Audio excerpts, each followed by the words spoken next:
Achei que o Vasco se deu mal no sorteio da Sul-Americana. Especificamente falando do Léo Jardim, nós na semana passada apresentamos uma nova proposta.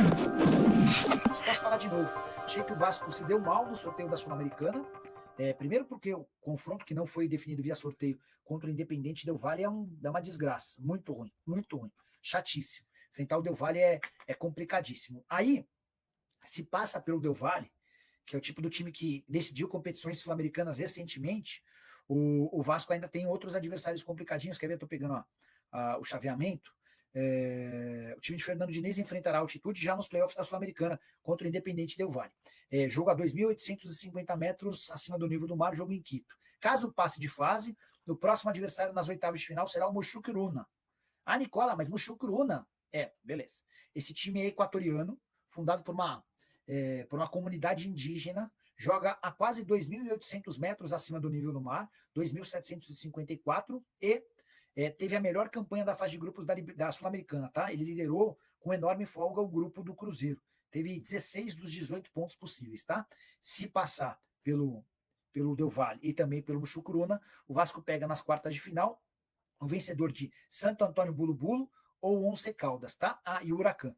Santo Antônio Bulu Bulu e Once Caldas se enfrentam na repescagem, o vencedor desse confronto enfrenta o Huracan. E aí quem passar desse confronto será o adversário do Vasco em caso de 2 vitórias contra o Del Valle e também contra o Mushukruna. Beleza? Não gostei do sorteio. Só na Copa do Brasil que eu acho que o Vasco acabou se dando bem.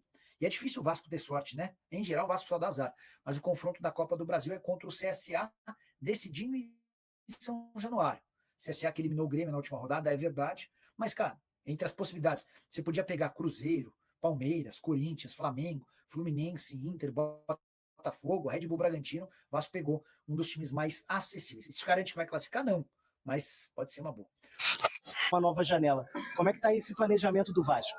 Perfeito. A busca pelo executivo de futebol, a gente vem trabalhando de forma muito profissional e metodológica na contratação desse executivo de futebol. Nós definimos o perfil que nós queremos dentro de um contexto de profissionalização permanente do departamento de futebol. Então, buscamos selecionar os profissionais que preenchem esses requisitos. Fizemos o processo seletivo, entrevistamos esses profissionais, estamos na fase final dessas entrevistas e devemos definir isso ao longo dos próximos dias. Espero que a gente defina isso dentro desta semana, então a gente quer trabalhar para isso, não quero cravar esse prazo, porque a gente sempre fica refém quando a gente crava um prazo, mas é nosso objetivo concluir esse processo para que esse profissional se junte ao nosso time o mais rápido possível e que ele possa trabalhar em conjunto com o trabalho que já vem sendo desenvolvido. E aí é importante dizer, nós não estamos aguardando o preenchimento desse cargo para conduzir todas as atividades de avaliação do mercado. Nosso departamento de scouting está trabalhando em conjunto e ouvindo a visão da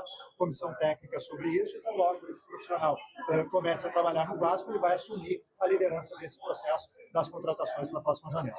Essa janela, do dia 2 ao dia 10, ela é uma janela muito específica para a Copa do Mundo de Clubes, até porque nós vamos ter, primeiro, uma parada de folga dos atletas durante 10 dias a partir do dia 12 desse mês. Os atletas vão se reapresentar no dia 21, 22 de junho, então é fundamental que esse processo de contratações ele aconteça para quando os atletas forem se reapresentar, de forma que os atletas que eventualmente forem contratados já estejam disponíveis na comissão técnica na reapresentação, lá no dia 21, 22 de junho, e que possam então ser registrados para fins de condições de jogo no dia 10 de julho, para jogar no dia 12 ou 13 contra o Botafogo, assim que for definido o calendário.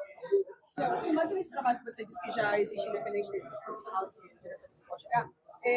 Queria que você falasse para o torcedor do Vasco o que ele pode esperar, de fato, né? A gente sabe que o Fernando Diniz já fez ali as suas sugestões em termos de contratações, o que ele espera, né? Que chegue de material humano para ele poder trabalhar. E também que você atualizasse a situação do Coutinho, né? Tem o Payet também, o torcedor fica muito inseguro do que vai ser o restante do ano do Vasco. O que você pode falar de mais concreto para esse torcedor?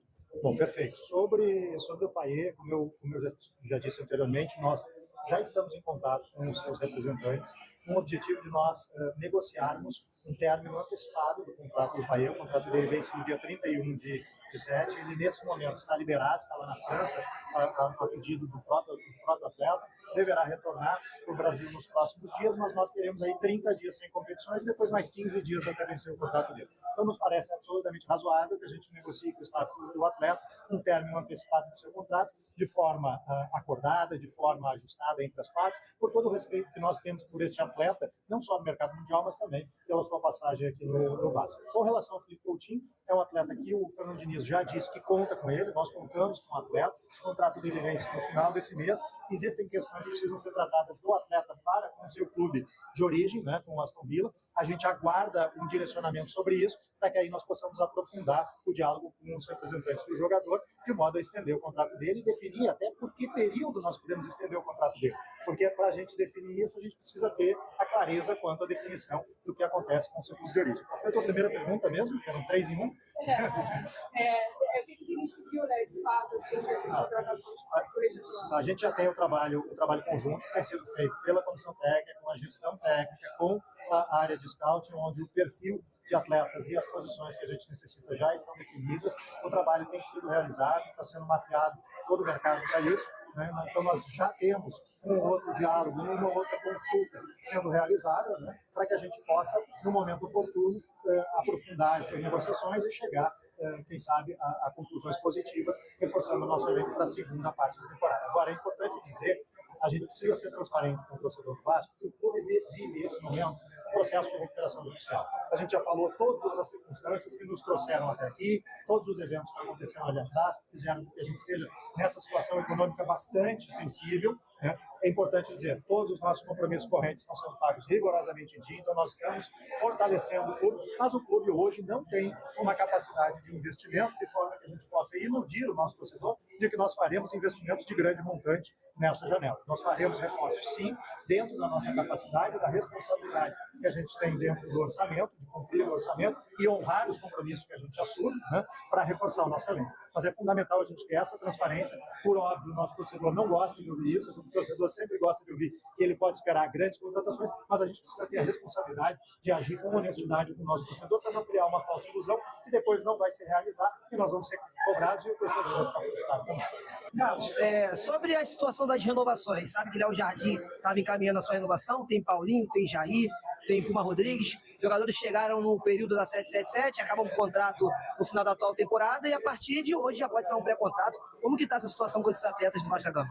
Praticamente todos esses atletas que você comentou, a gente tem negociações em andamento, tratativas em andamento com seus respectivos agentes e representantes.